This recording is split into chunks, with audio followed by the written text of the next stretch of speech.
24,000 vote से जीत रहे हैं। उसी जिले में हम 300 से हार रहे हैं, 1200 से हार रहे हैं। ये राजनीति में गणित समझ में नहीं आता। एक जगह तो 24,000 और दूसरी जगह 100 से या 1200 वोट से हार रहे।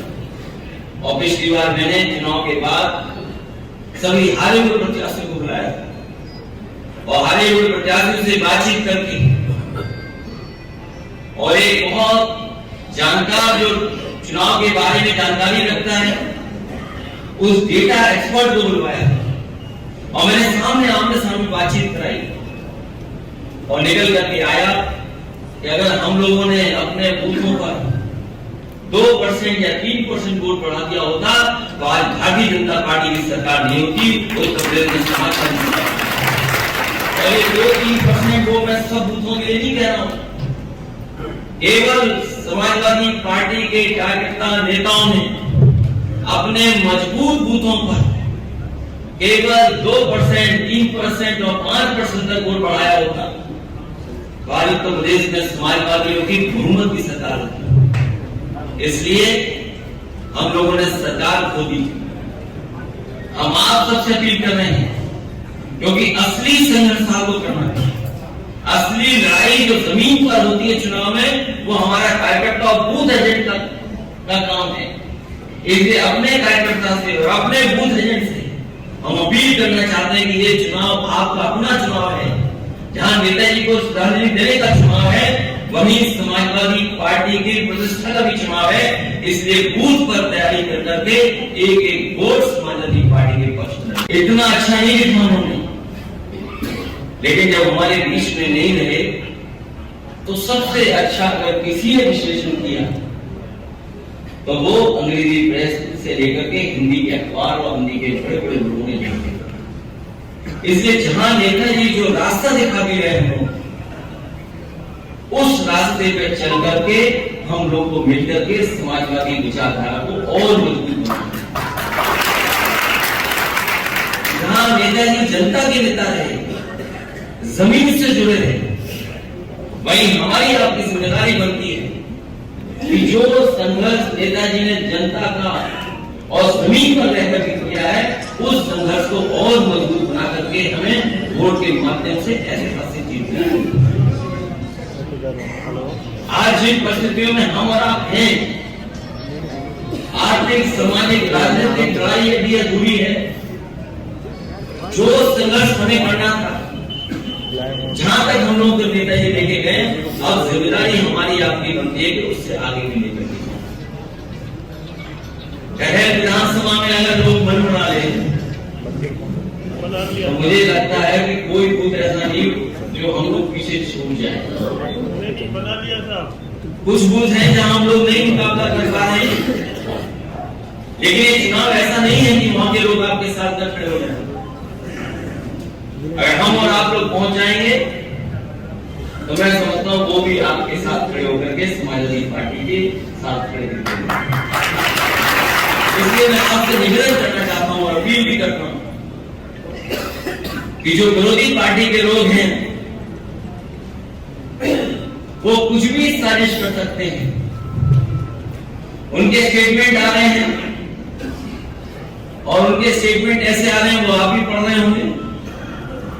वो जानते हैं कि मैनपुरी उनके लोगों ने कहा कि नेताजी की प्रतिष्ठा, सम्मान और उनकी सच्ची श्रद्धांजलि का ये चुनाव है। वहीं मैं जोड़ करके कहना चाहता हूं कि पूरा देश देख रहा है कि आखिरकार मैनपुरी की जनता कितने वोटों से जिताने जा रही है। किसी को शक नहीं है। जितने लोग हैं जो चर्चा कर रहे हैं वो चर्चा चाहे कुछ कर रहे हो, लेकिन अंदर ही अंदर उन्हें पता है कि यहां से जीत समाजवादियों की होगी, समाजवादी पार्टी की। और जो थोड़ी बात चर्चा में रहती थी बगल की विधानसभा की, कल सबसे पहले आकर के चाचा उनसे भी मैं मिल लिया। तो असली बात यही है कि अब मुकाबला होना है कहेल और जसवंत विधानसभा में। सारे लोगों से।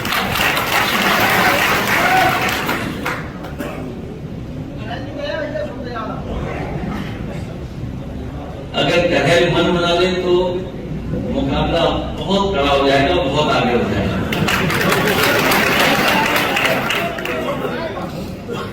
इसलिए ये चुनाव जिन परिस्थिति में होने जा रहा है वो सबको पता है। एक हमें साथी मिले कुछ दिन पहले, उन्होंने कहा कि जो प्रेस के लोग जिंदगी भर नेताजी को बुरा भला कहते थे, लेकिन जब नेताजी नहीं रहे तो सबसे अच्छा अगर किसी ने लिखा तो अंग्रेजी के प्रेस के लोगों ने लिखा। जब तक वो हमारे बीच, बहुत बहुत धन्यवाद और आभार प्रकट करना चाहता हूं कि आप सब इस कार्यक्रम में आज शामिल हैं। जब कार्यक्रम शुरुआत होनी थी,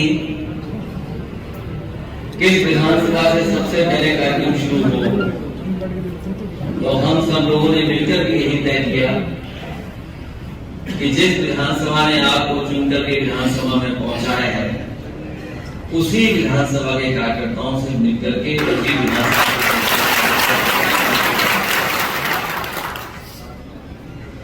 ये वही क्षेत्र है जिसने अभी कुछ दिन पहले मुझे ऐतिहासिक वोटों से जीत दिलाई है। मैं 1 या 2 दिन आया, उसके बावजूद भी यहाँ के लोगों ने परवाह नहीं की। बड़े बड़े विरोधी पार्टियों के नेता यहाँ पर आए जो न जाने क्या क्या बता रहे थे, उसके बावजूद भी पहल के नेता और कार्यकर्ताओं ने पूरी जिम्मेदारी पूरी पर संभाली और बहुत अच्छी जीत मुझे दिला करके विधानसभा पहुंचा। ये समाजवादियों का और खासकर नेताजी का रिश्ता रहा है आपसे। कई बार यहाँ पे कठिन परिस्थितियों में चुनाव हुए होंगे, लेकिन ये पहला ऐसा चुनाव होने जा रहा है जिसमें नेताजी हम लोगों के बीच में नहीं है। बहुत चुनाव हम लोगों ने लड़े हैं, लेकिन वो कभी कभी कहते हैं कि अभी आजमगढ़ हरा है, मैनपुरी भी हरा देंगे। मैं उन लोगों को कहना चाहता हूं कि आजमगढ़ को हम धोखे में आ गए। ये मैनपुरी लोकसभा है, यहाँ की जनता कभी भी समाजवादी पार्टी को हारने नहीं देगी। और इसलिए भी कि यहाँ पर नेताजी का सीधा सीधा संबंध रहा है, सीधा सीधा संपर्क रहा है, लोगों से जुड़े रहे हैं और कोई 1-2 साल का रिश्ता नहीं है, कई दशकों का रिश्ता है। यहाँ से यहाँ के लोगों ने नेताजी को नेताजी बनाने का काम किया है, इसलिए यहाँ के लोग, इसलिए मैं आप सबसे अपील करना चाहता हूं कि ये चुनाव अपना चुनाव नहीं। कार्यकर्ताओं से कहूंगा कि पिछली बार जो मतदान हुआ था, और अगर उत्तर प्रदेश का देखें मतदान, तो जनता ने तो मन बना लिया था कि समाजवादी सरकार बनेगी, लेकिन भारतीय जनता पार्टी ने बेईमानी की। और ये सब जानते हैं, उस दिन भी लोग कह रहे थे बेईमानी की, और आज भी लोग मानते हैं कि बेईमानी होती है। अभी कुछ दिन पहले मैं आ रहा था तो बस में जब मैं बैठा, हवाई जहाज से उतरने के बाद पूरी बस में सब लोग बैठे थे। एक व्यक्ति खड़ा हुआ, उसने कहा कि सरकार तो आपकी बन गई थी, लेकिन भारतीय जनता पार्टी ने बेईमानी कर दी। और अगर रिजल्ट उठा करके देखेंगे तो आप देखेंगे किस तरीके से प्रशासन